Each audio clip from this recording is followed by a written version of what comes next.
बिस्मिल्लाहिर्रहमानिर्रहीम। अस्सलाम वालेकुम डियर स्टूडेंट्स। उम्मीद है आप सब खैरियत से होंगे और आपकी स्टडी ज़ोर शोर से चल रही होगी। लास्ट लेक्चर तक हम जो चैप्टर नंबर 9 पढ़ रहे थे फिज़िक्स का, और चैप्टर नंबर 9 का जो हमने चैप्टर 9 जो स्टार्ट किया था वो था फिज़िकल ऑप्टिक्स। और फिज़िकल ऑप्टिक्स का हमने एक मेजर पोर्शन पढ़ लिया था। वो मेजर पोर्शन कौन सा था? हमारे पास इंटरफेरेंस। इंटरफेरेंस से पहले हमने वेवफ्रंट्स को पढ़ा था और वेवफ्रंट्स के साथ ही हमने हाइजेंस प्रिंसिपल पढ़ा था, जिसको आज हम काम में अपने लाने वाले हैं। और हमने जो है इसके अलावा जब हम इंटरफेरेंस पे गए थे, इंटरफेरेंस में हमने यंग्स डबल स्लिट एक्सपेरिमेंट पढ़ा था। इंटरफेरेंस की कंडीशंस पढ़ी थी कि लाइट कब इंटरफेयर करती है, मैक्सिमा कब होता है, मिनिमा कब होता है, मैक्सिमा मीन ब्राइट स्पॉट कब मिलता है, मिनिमा मीन्स आपको जो है डार्क स्पॉट कब मिलता है, क्या कंडीशन है उसकी। और उसके बाद हम जो चले गए थे नेक्स्ट टॉपिक में, न्यूटन जिंक था, माइकलसन इंटरफेरोमीटर था, और हमने अपना इंटरफेरेंस का पार्ट कवर कर लिया था। आज जो हम हैं डिफ्रैक्शन वाले पार्ट पे जा रहे हैं, और डिफ्रैक्शन वाला जो पोर्शन है हमारा मैक्सिमम 2 लेक्चर्स में कवर हो जाएगा। और डिफ्रैक्शन के पोर्शन के बाद हमारे स्मार्ट सिलेबस के मुताबिक जो है पोलराइजेशन का टॉपिक इंक्लूड नहीं है, तो लिहाजा ये हमारा जो डिफ्रैक्शन है 2 लेक्चर्स के बाद ये हमारे चैप्टर का एंड होगा। उसके बाद हमारे शॉर्ट क्वेश्चंस और न्यूमेरिकल्स आ जाएंगे। तो चलें आइए स्टार्ट करते हैं डिफ्रैक्शन को।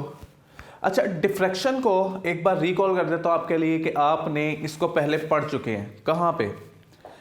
आपकी क्लास 10th में आपने जो था चैप्टर, जो पहला ही चैप्टर आपका वहाँ पे था सिंपल हार्मोनिक मोशन, उसमें आपने ये पढ़ा था चैप्टर के एंड पे रिपल टैंक का एक टॉपिक था। और रिपल टैंक में आपने डिफ्रैक्शन की डेफिनेशन पढ़ी थी। डिफ्रैक्शन की डेफिनेशन आपने क्या पढ़ी थी कि वेव्स का किनारों के गिर्द से मुड़ जाना क्या कहलाता था? डिफ्रैक्शन कहलाता था। कोई रुकावट आ जाए, वहाँ से वेव का मुड़ जाना अपने असल रास्ते से और आपका फैल जाना, उसका क्या कहलाता था? डिफ्रैक्शन कहलाता था। ठीक है, अगर ऐसी बात है तो फिर हम लाइट में डिफ्रैक्शन पढ़ें, ये क्या होगी? कुछ अलग तो होगा नहीं, लाइट भी क्या है? वेव है। लाइट का बेंड हो जाना रुकावटों के किनारों से, इसको डेफिनेशन को हाफ ऑफ करके मैं आपको समझाता भी जाता हूँ। The property of bending of light, light की वो खसूसियत जिसकी वजह से वो मुड़ जाए अराउंड ऑब्स्टेकल्स। किसके गिर्द? रुकावटों के गिर्द से। ठीक है, ऑब्स्टेकल्स का क्या मतलब होता है? हमारे पास रुकावटें, लाइट का रुकावटों से मुड़ जाना। And spreading of light waves into the geometrical shadow of N obstacle, और लाइट का फैल जाना क्या करने के लिए? शैडो बनाने के लिए किसी रुकावट का, क्या कहलाता है आपके पास? डिफ्रैक्शन। आधी डेफिनेशन समझ आ गई होगी, आधी आपको मैं जब मैं साथ एक्सप्लेन करता जाऊंगा तो फिर आपको एक्सप्लेन समझ आ जाएगी बड़ी अच्छी तरह। लेट करते हैं पहली डेफिनेशन के पहले पार्ट को समझने के लिए ना, हम लेट करते हैं कि हमारे पास यहाँ पे एक स्लिट मौजूद है। ठीक है, अब ये स्लिट पे क्या होगा? लेट करें, यहाँ से आपके पास लाइट आ रही है in terms of wave fronts, और जब ये लाइट आएगी यहाँ से तो आपके पास होना तो ये चाहिए कि अगर सामने एक स्क्रीन मौजूद है, ठीक है, सामने अगर एक स्क्रीन मौजूद है तो होना तो ये चाहिए कि आपकी लाइट जो है सिर्फ इतने एरिया से पास हो, यहाँ से यहाँ जाए और से यहाँ, यानी सिर्फ इतने इतने वेव फ्रंट्स आपको नजर आए कि इसमें से पास कर गए। लेकिन ऐसा होता नहीं, आपको यहाँ पे सिर्फ इतना इमेज नहीं दिखाई देता, आपको यहाँ पे काफ़ी फैला हुआ इमेज दिखाई देता है। कैसे? आपके पास ये इमेज आपको नज़र आएगा कुछ इस तरह से। अगर मैं देखो तो इस तरह से लाइट आपके पास यहाँ तक आपको इमेज नज़र आ रहा होगा। अब ऐसा क्यों पॉसिबल हुआ? ऐसा इसलिए हुआ कि आप देख रहे हैं कि लाइट क्या हुई, जैसे ही ऑब्स्टेकल आया वो क्या हो गई, वहाँ से बेंड होना शुरू हो गई। जैसे ही बेंड हुई तो आपके पास लाइट ने क्या किया, एक वाइड इमेज बना दिया आपके पास ऐसी जगहों पे पहुंच गई जहां पे उसकी एक्सेस नहीं थी। अब बज़ाहिर यहां से तो लाइट नहीं पास हो रही थी क्योंकि यहां पे ऑब्स्टेकल थी, लेकिन फिर भी लाइट ने इमेज बना दिया कहां पे? इन पॉइंट्स पर। अब आपके पास ऐसा क्यों हुआ? डिफ्रैक्शन की वजह से। अभी हमने पढ़ा लाइट का बेंड होना, आपके पास ऑब्स्टेकल से, रुकावटों से लाइट का बेंड होना क्या कहलाता है? डिफ्रैक्शन कहलाता है। ठीक है, तो अभी ये बेंड हुई और आपके पास डिफ्रैक्शन का फिनोमेना आपको नजर आया। अच्छा, ये फिनोमेना आमतौर पे आप अपने घरों में बड़े आराम से ऑब्जर्व कर सकते हैं। जब आप किसी रूम में जाएं और वहाँ पे आप दरवाज़ा ओपन करें, थोड़ा सा जब दरवाज़ा खोलते हैं तो आप देखते हैं कि लाइट पूरे कमरे में इस तरह से एक वेज शेप में फैलना शुरू हो जाती है। आपके पास वैसे इस तरह की शक्ल में फैलना शुरू हो जाती है। यानी लाइट उन जगहों पे भी जा रही होती है जहाँ पे आपके एक्सेस लाइट की नहीं है। तो ऐसा क्यों होता है? डिफ्रैक्शन की वजह से। इसके अलावा डिफ्रैक्शन का फिनोमेना हमें नज़र आता है साउंड वेव्स में। लेट करें आप एक दूसरे कमरे में मौजूद हैं और इस कमरे में मैं क्या करता हूँ, कोई म्यूज़िक प्ले कर देता हूँ। आप तक वो साउंड कैसे पहुँचेगा? आप तो वो साउंड सुन सकते हैं ना? कैसे सुन सकते हैं? क्यों पॉसिबल है? वो पॉसिबल है डिफ्रैक्शन की वजह से, कि आपकी जो वेव्स हैं वो किनारों से मुड़ती हैं और मुड़ते मुड़ते पहुंच जाती हैं आप तक, और आपको वो साउंड की आवाज़ सुनाई देने से लग जाती है। तो यानी हमारे पास डिफ्रैक्शन लाइट वेव्स के अलावा दूसरी वेव्स में पाया जाता है, साउंड वेव्स में भी पाया जाता है। अब हम डिफ्रैक्शन के आधी डेफिनेशन को समझने के काबिल हो चुके हैं, ठीक है। आधी डेफिनेशन को समझते हैं, ठीक है। आधी डेफिनेशन को समझने के लिए आपने एक छोटा सा ऑब्जेक्ट ले लें या एक सॉलिड ऑब्जेक्ट ले लें जो कि ओपैक हो। ओपैक क्या होता है मैं आपको समझाता जाता हूँ। लेट करें ये एक ऑब्जेक्ट है आपके पास, ठीक है, और यहाँ पे एक स्क्रीन भी बना रहा हूँ मैं आपके लिए। अच्छा, अब ये ऑब्जेक्ट कैसा ऑब्जेक्ट है? ये ओपैक है। मैंने कहा ओपैक का मतलब क्या है? इसके अंदर से कोई लाइट पास नहीं हो सकती। आपके पास बहुत सॉलिड ऑब्जेक्ट है, इसके अंदर से जो है लाइट पास नहीं हो सकती। लेट करें यहाँ पे एक सोर्स ऑफ लाइट पड़ा हुआ है। यहाँ ना एक सोर्स ऑफ लाइट रख देते हैं। सोर्स ऑफ लाइट का क्या मतलब है? यहाँ से लाइट प्रोड्यूस होगी। अब यहाँ पे क्या होगा? लाइट आपके पास जब, अगर मैं रे डायग्राम को डिस्कस कर रहा हूँ, यहाँ पे लाइट क्या करेगी आपकी? आएगी यहाँ, यहाँ सोर्स से जब लाइट निकलेगी बहुत सारी, तो आप देखेंगे कि इस ऑब्जेक्ट का शेडो बनना शुरू हो जाएगा यहाँ पे। अगर मैं रे डायग्राम की मदद से देखूँ तो वो शेडो कुछ इस तरह से आपका बनना होगा, यहाँ से और आपका यहाँ से, ठीक है। इस तरह से आपका शेडो बनना शुरू हो जाएगा, ठीक है। अच्छा जी, अब अगर आप इसी एक्सपेरिमेंट को ऑब्जर्व करें, एक बहुत ही डार्क रूम है जहाँ पे बहुत ज़्यादा, एक ऐसा कमरा जहाँ पे बहुत ज़्यादा अंधेरा हो, वहाँ पे इसको ऑब्जर्व करें, तो आप देखते हैं कि ये जो ऑब्जेक्ट है, ये सॉलिड ऑब्जेक्ट है, इसका साया बनना चाहिए था यहाँ पे एक गोल दायरे शक्ल में, बॉल की शक्ल में, लेकिन उस बॉल के सेंटर में एक ब्राइट स्पॉट बनना शुरू हो जाता है। यहाँ पे एक ब्राइट स्पॉट बन जाता है। अब ऐसा क्यों हुआ? हालांकि आप देख सकते हैं कि यहाँ से लेके यहाँ तक कोई लाइट पास नहीं हो रही ऑब्जेक्ट में से। कोई लाइट पास हो रही है? बिल्कुल भी नहीं। तो फिर ऐसा क्यों हुआ? ऐसा इसलिए हुआ कि, चलें इसको समझते हैं ऐसा क्यों हुआ। आपके पास रे डायग्राम इसको समझाने से कासिर है, ठीक है। रे डायग्राम हमारी, रे डायग्राम कौन सी? अगर देखें, अगर रे की मदद से शो करें तो यहाँ पे देखें इस तरह से लाइट को डिफ्रेक्ट करना चाहिए था आपके पास, लेकिन रे तो कहती है कि नहीं, आपके पास यहाँ से जानी चाहिए थी, यहाँ पे पूरा इमेज बनना चाहिए था। अगर तो ये यहाँ से यहाँ आती तो आपके पास क्या होता? ब्राइट स्पॉट सेंटर में बनता। अब ये कैसे होगा? ठीक है, ये कैसे होगा? इसी को मैंने कहा था अभी समझते हैं हम। इसको समझने के लिए हम रे ऑप्टिक्स की बजाय, रे ऑप्टिक्स मतलब रे डायग्राम्स की बजाय हम सहारा लेते हैं, रे ऑप्टिक्स को छोड़ के हम सहारा लेते हैं अपनी वेव ऑप्टिक्स का। अब वेव ऑप्टिक्स क्या है? वेव ऑप्टिक्स तो हम पढ़ते आ रहे हैं, जिसमें हम वेव फ्रंट्स को डिस्कस करते थे, और वेव फ्रंट को डिस्कस करने से पहले मैं आपको एक बार रिकॉल करता चलता हूँ कि वेव फ्रंट्स थे क्या हमारे। तो वेव फ्रंट्स को जब हमने पढ़ा था, हमने कहा था लेट करें सूरज आपके पास क्या है, एक सरफेस, आपके पास सूरज क्या है, एक सोर्स ऑफ लाइट है। और जब सोर्स ऑफ लाइट से क्या होता है, आपके पास इस तरह से वेव्स निकल रही होती हैं हर डायरेक्शन में, ठीक है। ये मैं आपका वेव फ्रंट वाला टॉपिक को रिकॉल कर रहा हूँ आपके लिए।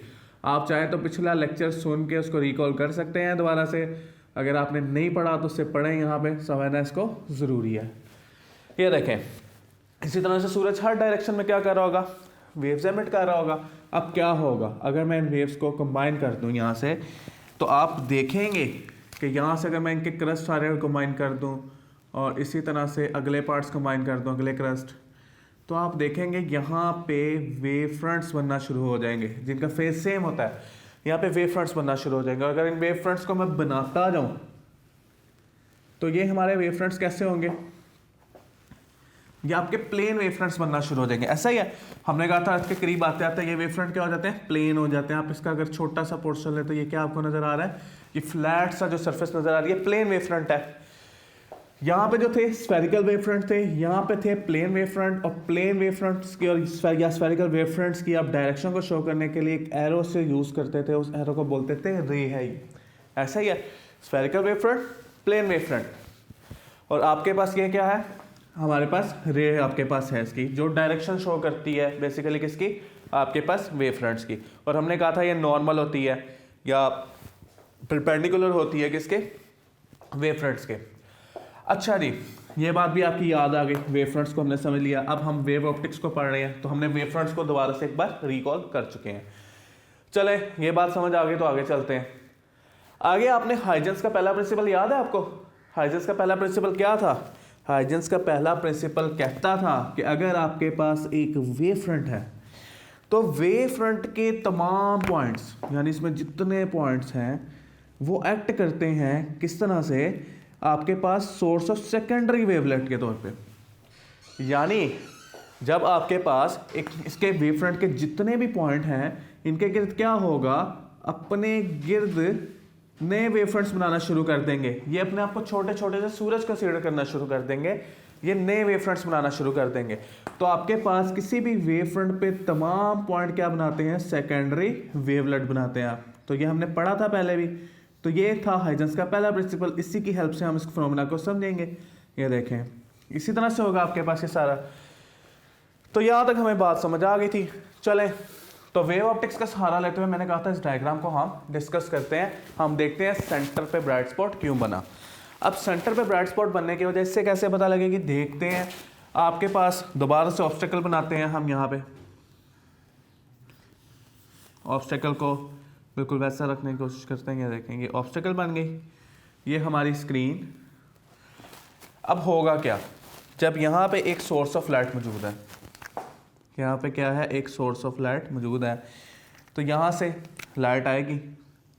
अभी मैंने आपको कहा कि मैंने यहाँ पे अब क्या डिस्कस करना है, वेव फ्रंट्स डिस्कस करना है। तो मैं रे की बजाय क्या करता हूँ, इनको वेव फ्रंट्स की शक्ल में शो करता हूँ कि यहाँ से लाइट किस तरह आ रही होगी, वेव फ्रंट्स की शक्ल में आ रही होगी। ठीक है, जैसे इस पॉइंट पे आएगी, ऑब्स्टेकल आ गए रास्ते में, रुकावट आ गई, तो इस पे क्या होंगे, तमाम पॉइंट्स एक्ट करने लग जाएंगे। ये जो तमाम पॉइंट्स इस पे हैं वो तमाम पॉइंट एक्ट करने लग जाएंगे हाइजेंस प्रिंसिपल के मुताबिक सेकेंडरी सोर्स के तौर पे। तो आपके पास इसके गिर्द क्या होंगे, नए वेव फ्रंट्स बनना शुरू हो जाएंगे। इस तरह आपके पास यहाँ पे भी इस तरह से ही होगा, नए वेव फ्रंट्स बनने शुरू हो जाएंगे। ये लें जी, नए वेव फ्रंट्स बनेंगे और आपके पास सेंटर पॉइंट पे आपको क्या नजर आएगा, एक ब्राइट स्पॉट। क्यों? क्योंकि आपके पास यहाँ से जो वेव फ्रंट्स हुए उन्होंने अपना रास्ता मोड़ लिया, बेंड हो गए, और उन्होंने जब इंटरफेयर किया तो इंटरफेयर करके यहाँ पे कंस्ट्रक्टिव इंटरफेयर करके एक ब्राइट स्पॉट बना दिया। ठीक हो गया। अब आपके पास बाकी ऑब्जेक्ट का आपको क्या होगा, रे डायग्राम में जैसे देख सकते हैं, बाकी ऑब्जेक्ट का आपको शेडो नजर आएगा यहाँ पे, और शेडो के सेंटर में बिल्कुल आपको क्या नजर आ रहा होगा, आपको शेडो के बिल्कुल सेंटर में नजर आ रहा होगा एक ब्राइट सा स्पॉट। अच्छा, ये पहले कहीं देखा था हमने ब्राइट स्पॉट? तो ज़रा याद करें Young's double slit experiment. Young's double slit experiment में भी यही होता था ना कि सेंटर पॉइंट बिल्कुल क्या होता था, उसका सेंटर पॉइंट पे एक ब्राइट स्पॉट हुआ करता था। वो ब्राइट स्पॉट क्यों होता था, यही डिफ्रैक्शन की वजह से। जब डिफ्रैक्शन होती थी तो वहाँ पे क्या करती थी, आपके पास इंटरफेरेंस सेंटर पे इस तरह से होती थी कि वहाँ पे एक ब्राइट स्पॉट बन जाता था। सेम फिनोमेना वहाँ पे ये रिपीट होता था। तो उम्मीद है कि डिफ्रैक्शन बड़ी आराम से समझ आ गई होगी यहाँ पे। तो अब देखें जरा सेकंड पार्ट को, डेफिनेशन का सेकंड पार्ट। हमने कहा था the property of bending of light around obstacles, light का ऑब्स्टेकल से मुड़ जाना। यहाँ पे भी देखा हमने लाइट का ऑब्स्टेकल से मुड़ जाना, यहाँ पे भी देखा हमने लाइट का ऑब्स्टेकल से, रुकावटों से मुड़ जाना। And spreading of light waves into the geometrical shadow of N obstacle, और आपका लाइट का फैल जाना किस शक्ल में, शैडो ऑफ एन ऑब्स्टेकल। आपके पास साए की शक्ल है, किसके, जो रुकावट बनी हो उसके साए की शक्ल में बन जाना लाइट का, क्या कहलाता है आपके पास, या आप सिंपल कह सकते हैं कि लाइट का शैडो बना देना। ठीक है, डिफ्रैक्शन कहलाता है आपके पास। तो ये सारा कुछ क्यों पॉसिबल है, डिफ्रैक्शन की वजह से। तो हमने यहाँ पे डिफ्रैक्शन को समझा। अब हम इसको आगे लेके चलते हैं। इसको आगे ले जाने से पहले वेव फ्रंट्स वाला टॉपिक आपने अच्छी तरह से, मुझे उम्मीद है यहाँ पे भी रिकॉल कर लिया होगा, ताकि हमें आगे जाके मसला ना आए कोई भी। तो अगला टॉपिक जो हमारा है बेटा जी, वो हमारे पास है diffraction through a nano slit. अब diffraction through a narrow slit को बेटा बड़ी इंपॉर्टेंस का हमारा टॉपिक है।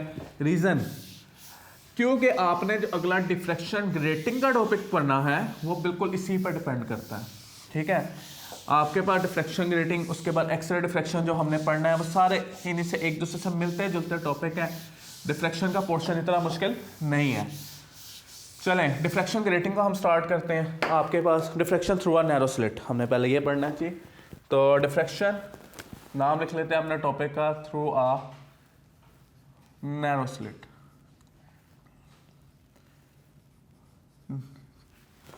अब इसको समझते भी हैं diffraction through a narrow slit का क्या मतलब है। टॉपिक का नाम से पहले वाज़ेह हो जाएगा कि टॉपिक में हम करने क्या वाले हैं। ठीक है, हम डिफ्रैक्शन को डिस्कस करने लगे through a narrow slit. Narrow का मतलब एक बड़ा तंग सा आपके पास स्लिट है। स्लिट का मतलब क्या था, मैंने आपको बताया था दर्ज, या आपके पास होल एक छोटा सा। ठीक है, लेट करें यहाँ पे एक स्लिट मैं ड्रॉ कर देता हूँ आपके लिए। ये स्लिट है आपके पास। ठीक है, और इस स्लिट के बारे में आपको ये इंफॉर्मेशन दे देता हूँ मैं कि ए और बी आपके पास ये दोनों के पॉइंट्स के दरमियान में फासला है। आपके पास एक पॉइंट ए है, एक बी है, इन दोनों के दरमियान में डिस्टेंस कितना होगा, डी के बराबर। ठीक है, डिस्टेंस बिटवीन स्लिट्स आपके पास किसके बराबर होगा जी, डी के बराबर। और याद रखना है स्लिट्स के दरमियान में डिस्टेंस कितना होता है, माइक्रोमीटर्स में होता है। ठीक है, ये एक्सरे डिफ्रैक्शन में बड़ी काम आने वाली चीज़ ये याद रख लेनी है यहीं पे कि स्लिट्स के दरमियान में डिस्टेंस कितना होता है, माइक्रोमीटर्स में होता है। माइक्रोमीटर्स बहुत थोड़ा डिस्टेंस होता है, छोटा छोटा सा डिस्टेंस आपके पास बिल्कुल यहाँ पे। ठीक है, हमने बहुत बड़ी ड्रॉ की है। माइक्रोमीटर्स बहुत छोटा सा डिस्टेंस आपके पास, एक जितना सुई के अंदर सुराख होता है ना उससे भी छोटा, उतना लगा ले आप, वो भी माइक्रोमीटर्स में आ जाता है। चलें आगे इसको डिस्कस करते हैं। आपके पास सेलेक्ट करते हैं यहां से वेव फ्रंट्स आ रहे हैं। ठीक है, और याद रखना है अगर आपने यहां पर डिफ्रैक्शन को स्टडी करना है तो ये जो आपके पास इनकी ये वेव फ्रंट्स है ना, इनकी जो वेव लेंथ है, जो भी लाइट आ रही हो उसकी वेव लेंथ जो सी है ना वो ग्रेटर होनी चाहिए किससे, आपके पास डिस्टेंस ऑफ द स्लिट से। ठीक है, वेवलेंथ ग्रेटर होनी चाहिए डिस्टेंस बिटवीन द स्लिट से, या फिर बराबर भी हो जाए तो कोई मसला नहीं। ऐसा क्यों, देखें बेटा जब ये यहाँ पे आएगी लाइट, ठीक है यहाँ पे, तब किनारों से मुड़ जाने का अमल तो डिफ्लेक्शन कहलाता है। अगर छोटी आपके पास ये होती, इसकी वेवलेंथ कम होती, इतनी होती फॉर एग्जांपल, ये तो बड़े आराम से बीच में से गुजर जाती। डिफ्रैक्शन का फिनोमेना डिस्कस ही ना कर सकते हैं हम। ठीक है, तो हम पढ़ रहे हैं डिफ्रैक्शन। तो डिफ्रैक्शन के लिए ज़रूरी है कि ये वेव क्या हो, कम से कम या तो इसके बराबर हो या इससे बड़ी हो, ताकि वह किनारों से मुड़ सके। अच्छा, ये बात भी हमें समझ आ गई। चलें अब ज़रा आपको दोबारा से एक, मैंने भी आपको रिकॉल किया था हाइजेंस प्रिंसिपल, उसको दोबारा से रिकॉल करता हूँ, फिर आपको एक बात वहाँ से समझाना मैं चाहता हूँ बेसिकली।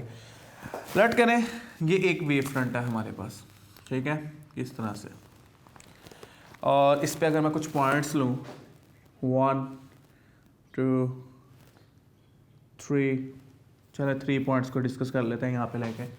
अब इस पे हर पॉइंट क्या होगा, हर पॉइंट क्या करेगा, अपने गिर्द वेव फ्रंट्स बनाएगा।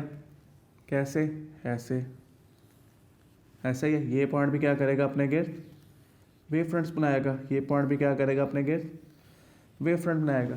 अगर मैं वेव फ्रंट्स की रे डायग्राम बनाऊँ तो रे डायग्राम कैसे बनेगी ज़रा देखिएगा। आपके पास ये वेव फ्रंट जो है इस डायरेक्शन में भी जा रहा है, यहाँ से इस डायरेक्शन में भी जा रहा है, इस डायरेक्शन में भी, हर डायरेक्शन में मतलब मैं इसके रेज बना सकता हूँ। इसी तरह यहाँ पे ये भी इधर भी जा रहा है, इधर भी, हर डायरेक्शन में इसको बना सकता हूँ।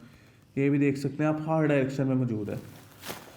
अब देखें अगर हमें वो बात समझ आ गई है कि हर डायरेक्शन में इसकी रेस फैल लेती हैं, जैसे ही ये ऑब्स्टेकल से आकर टकराता है इसके जो पॉइंट होते हैं वो वेव फ्रंट्स बनाना शुरू करते हैं और वेव फ्रंट्स हर डायरेक्शन में फैलते हैं। अब क्या होगा, इसको अगर हम समझें तो यहाँ पे भी एक वेव फ्रंट यहाँ पे कंसिडर कर लेते हैं, बन जाएगा एक, यहाँ पे वेव फ्रंट बन जाएगा एक, यहाँ पे बन जाएगा, 3 पॉइंट ही मैं यहाँ पे भी ले लेता हूँ। ठीक है, आप जितने मर्जी पॉइंट लेके इसको डिस्कस कर सकते हैं। तो यहाँ पे जो वेव फ्रंट्स बनेंगे, यहाँ पे वेव फ्रंट बन जाएगा, ठीक है, और यहाँ पे भी वेव फ्रंट बन जाएगा इस तरह से, और यहाँ पे भी एक वेव फ्रंट बन जाएगा। और वेव फ्रंट की डायरेक्शन को भी मैंने कहा आपके पास इस डायरेक्शन में भी होगी, इस डायरेक्शन में भी होगी और इस डायरेक्शन में भी होगी। इसी तरह ये भी, यहाँ भी, यहाँ भी, यहाँ भी, हर डायरेक्शन में ये वेव फ्रंट्स जा रहे होंगे। अगर मैं इन वेव फ्रंट्स को देखूँ, ये देखें, यहाँ से वेव फ्रंट्स यहाँ जा रहे हैं, यहाँ से वेव फ्रंट्स यहाँ जा रहे हैं। यही वजह है कि लाइट आपके पास यहाँ पे भी पहुँचती है जहाँ पे उसकी एक्सेस सामने से नहीं होती। अगर मैं सामने एक कन्वेक्स लेंस लगा दूँ, अगर मैं सामने एक बाई कन्वेक्स आपके पास लेंस लगा दूँ तो क्या होगा? मैंने पैरेलल लगाया इनको, किसके?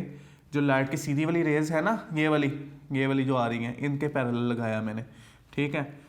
तो क्या होगा, ये सारी रेज जब इसमें से गुजरेंगी, जो सामने इसके बिल्कुल मौजूद है, ये रेज जब इसमें से गुजरेंगी तो ये सारी एक पॉइंट पे इकट्ठी हो जाएंगी यहाँ पे, ठीक है।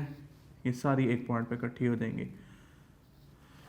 अच्छा, अगर सेम डायग्राम को मैं यहाँ पे लेके चलूँ कि मेरे पास दोबारा से एक स्लिट बनाता हूँ,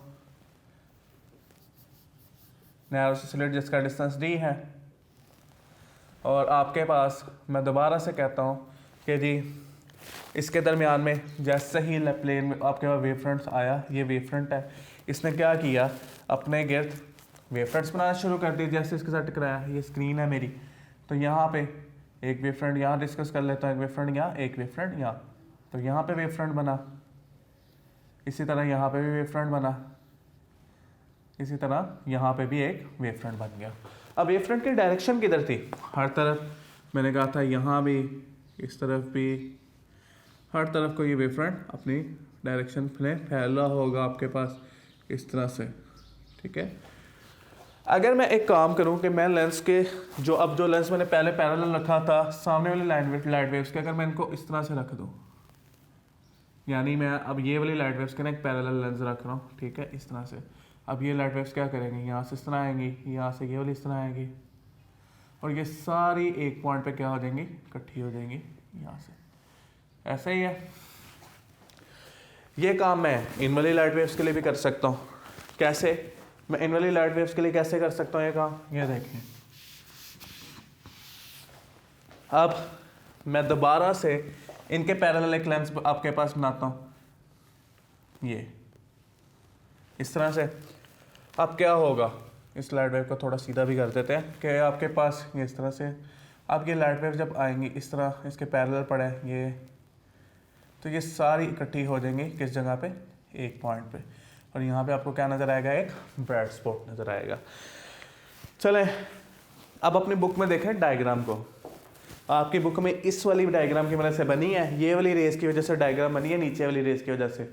आप कंफ्यूजन नहीं होनी चाहिए कि ये डायग्राम कहाँ से आ गई, ये डायग्राम में नीचे क्यों है आपके पास, सामने क्यों नहीं बनाई, क्योंकि आपके पास हमने ये वाली रेस को डिस्कस किया है, मसला कोई नहीं, आप बेशक ऊपर वाली रेस को डिस्कस कर लें, इसको डिस्कस कर लें, लेकिन हमने क्या किया उस बुक में, चूँकि ये डायग्राम मौजूद है, मैंने इसलिए एक्सप्लेन कर दिया कि कैसे बनी है ये, ठीक है।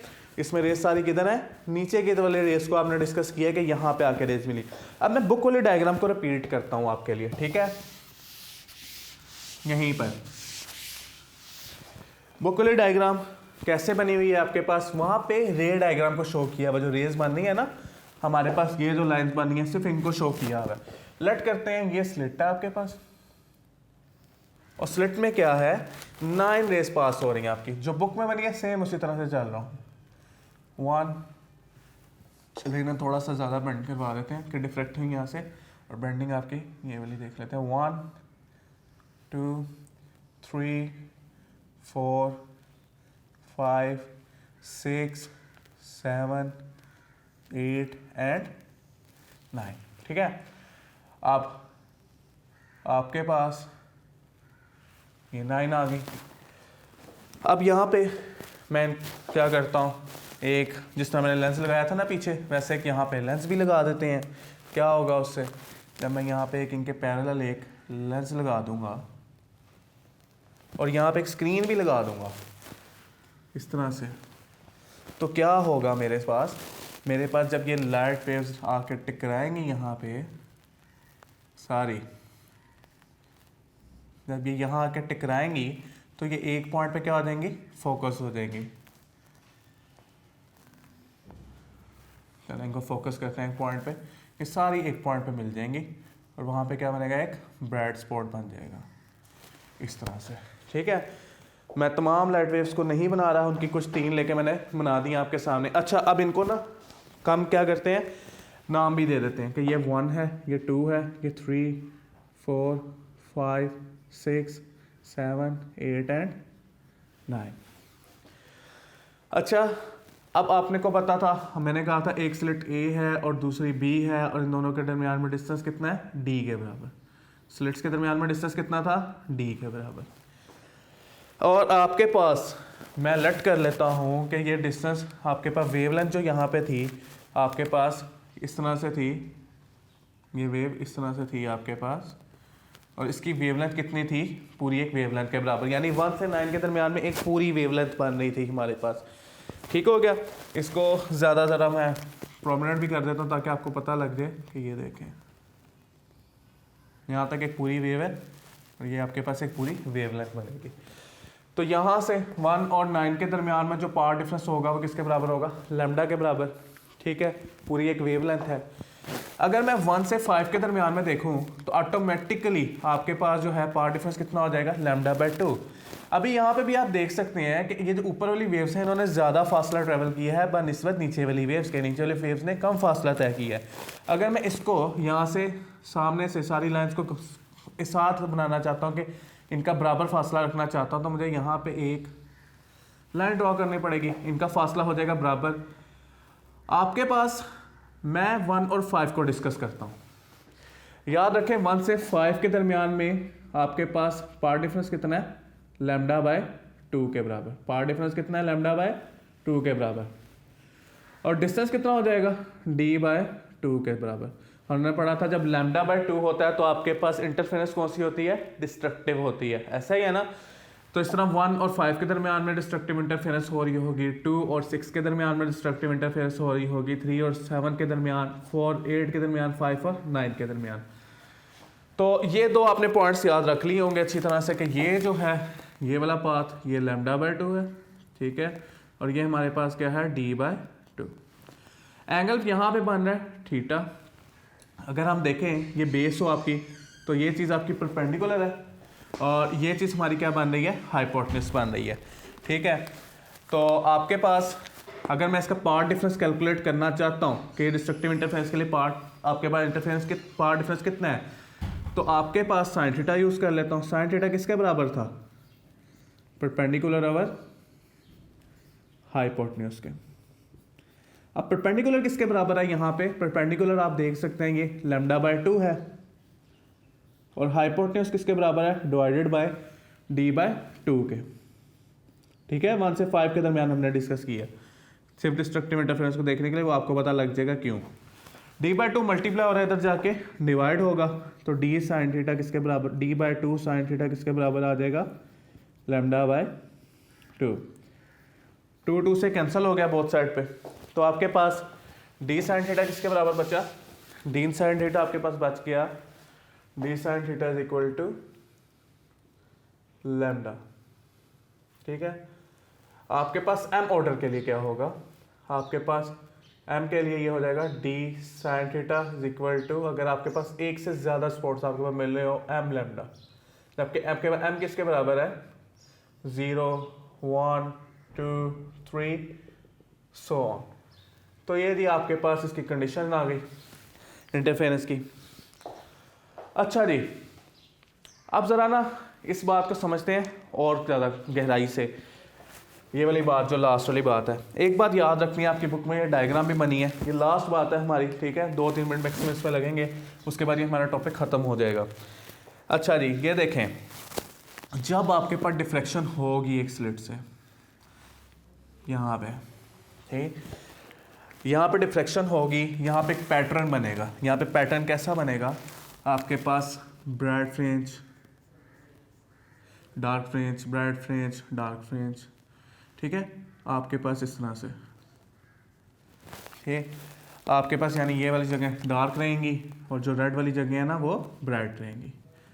अब आप देख सकते हैं कि अगर इस पैटर्न को आप अपनी बुक में देखें ना तो वो कुछ ऐसे बना हुआ है कि आपके पास यहाँ पे इस तरह से सेंटर स्पॉट को उन्होंने बहुत प्रोमिनेंट किया हुआ है कि यहाँ पे इंटेंसिटी क्या होगी लाइट की, बहुत ज़्यादा होगी। यहाँ पे अगर आप देखें सेंटर स्पॉट पे लाइट की इंटेंसिटी जो है ना, इसकी विड्थ जो है डबल है बाकी आपके पास। ये मैक्सिमा है ना आपके पास, पहला मैक्सिमा जो सेंटर में बन रहा है, इसके आगे क्या है, मिनिमा, मैक्सिमा, मिनिमा। आप देखें कि यहाँ पर इंटेंसिटी डबल है, इसलिए हम इसे स्टैंडर्ड नहीं ले सकते, हम इसे स्टैंडर्ड नहीं बना सकते क्योंकि इसकी विड्थ डबल है। तो हमें स्टैंडर्ड बनाना पड़ता है नेक्स्ट मिनिमा को, जो आपका डार्क स्पॉट है ना यहाँ पे, हमें इसको स्टैंडर्ड बनाना पड़ता है। तो ये जो कंडीशन आपके पास है ना, ये किसकी कंडीशन है, ये मिनिमा की कंडीशन है, और मिनिमा के लिहाज से फिर हम आगे डिस्कस करते रहते हैं।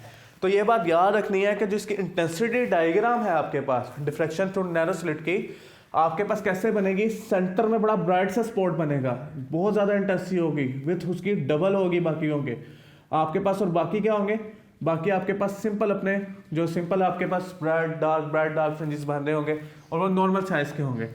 तो हमने क्या किया, इसलिए इसको स्टैंडर्ड नहीं बनाया, हमने स्टैंडर्ड बनाया अपने जो छोटे छोटे से थे, अपने बराबर के फ्रिंजेस थे उनको। तो पहला मिनिमा हमने क्या कहा कि ये पहला आपके पास क्या है जी, हमारे पास ये स्टैंडर्ड है, और ये जो कंडीशन है वो किसके लिए, मिनिमा की, यानी D sine theta is equal to, अगर यहाँ 1 पुट कर दूं तो पहला मिनिमा शो होगा, अगर 2 यहाँ पे पुट कर दूं m की जगह तो दूसरा मिनिमा शो होगा कि कहाँ पे है, 3 पुट कर दूं तो तीसरा मिनिमा हमारे पास शो होता जाएगा, ठीक है, एंड सो ऑन। तो ये था जी हमारे पास डिफ्रैक्शन का बेसिक इंट्रोडक्शन और diffraction through a narrow slit. उम्मीद है समझ आया होगा, इसको बार बार आपने लेक्चर को सुनना है, पढ़ना है, ठीक है, और फिर ये आपका बड़े आराम से कवर भी हो जाएगा। जो हम नेक्स्ट लेक्चर में इंशाल्लाह इस चैप्टर को जो होगा कोशिश करेंगे कि ख़त्म कर दें। तब तक के लिए फ़िलहाल इतना ही आपके लिए, आप इतना पढ़ें और समझें, अपना ख्याल रखिएगा, मुझे इजाज़त दीजिए, अस्सलाम वालेकुम, खुदा हाफिज़।